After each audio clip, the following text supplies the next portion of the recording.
Hey everyone, welcome back. Ready for another deep dive? Always.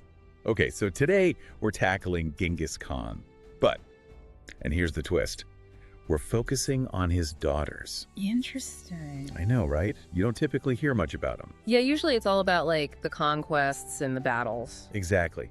But this stellar sagas video, how Genghis Khan's daughters made him the beast of the East, totally flips the script. Ooh, I like where this is going. It's fascinating. Yeah. They dive into this whole concept of they call daughter diplomacy. Daughter diplomacy. Yeah. Which makes you think, oh, typical royal marriage stuff, right? Secure some alliances, keep things peaceful. Right, standard practice. But with Genghis Khan, it's not that simple. Not at all. It was way more strategic. He was basically using these marriages, using his daughters as like tools. Tools. Yeah, almost like placing them on a chessboard to expand his power. Not just making friends, but actively gaining control. And the video really highlights how bold he was about it. Like, he insisted his daughters had to become the primary wives. Oh, yeah, I remember that. Didn't he even have existing wives dismissed? He did. No sharing power for Genghis Khan.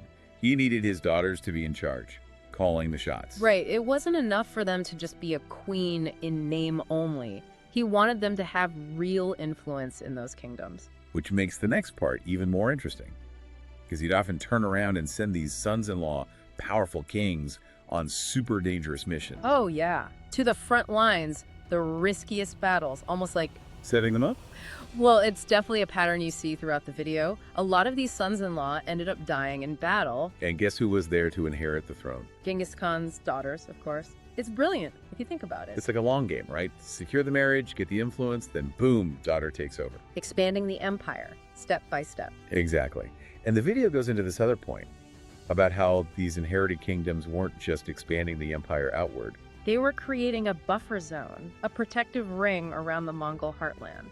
Right. It's like a shield, making it harder for enemies to attack and easier for them to launch their own campaigns. Super strategic. The video actually goes as far as to say those daughters were the secret to Genghis Khan's success. Which, I mean, it's a great headline, very clickable, but do you really think that's all there was to it? Like, just the daughters? I'd say it's a bit of an oversimplification. Sure, they were a huge factor, no doubt, but let's not forget, Genghis Khan was also, well, Genghis Khan. You're saying it took more than just clever marriage arrangements? Yeah, you can't discount his military skills, the way he commanded respect, even inspired fear. I think it was a combination of things. A whole recipe for success, with the daughters being one key ingredient. Yeah, a very powerful ingredient for sure. Okay, so for anyone listening, here's the big takeaway.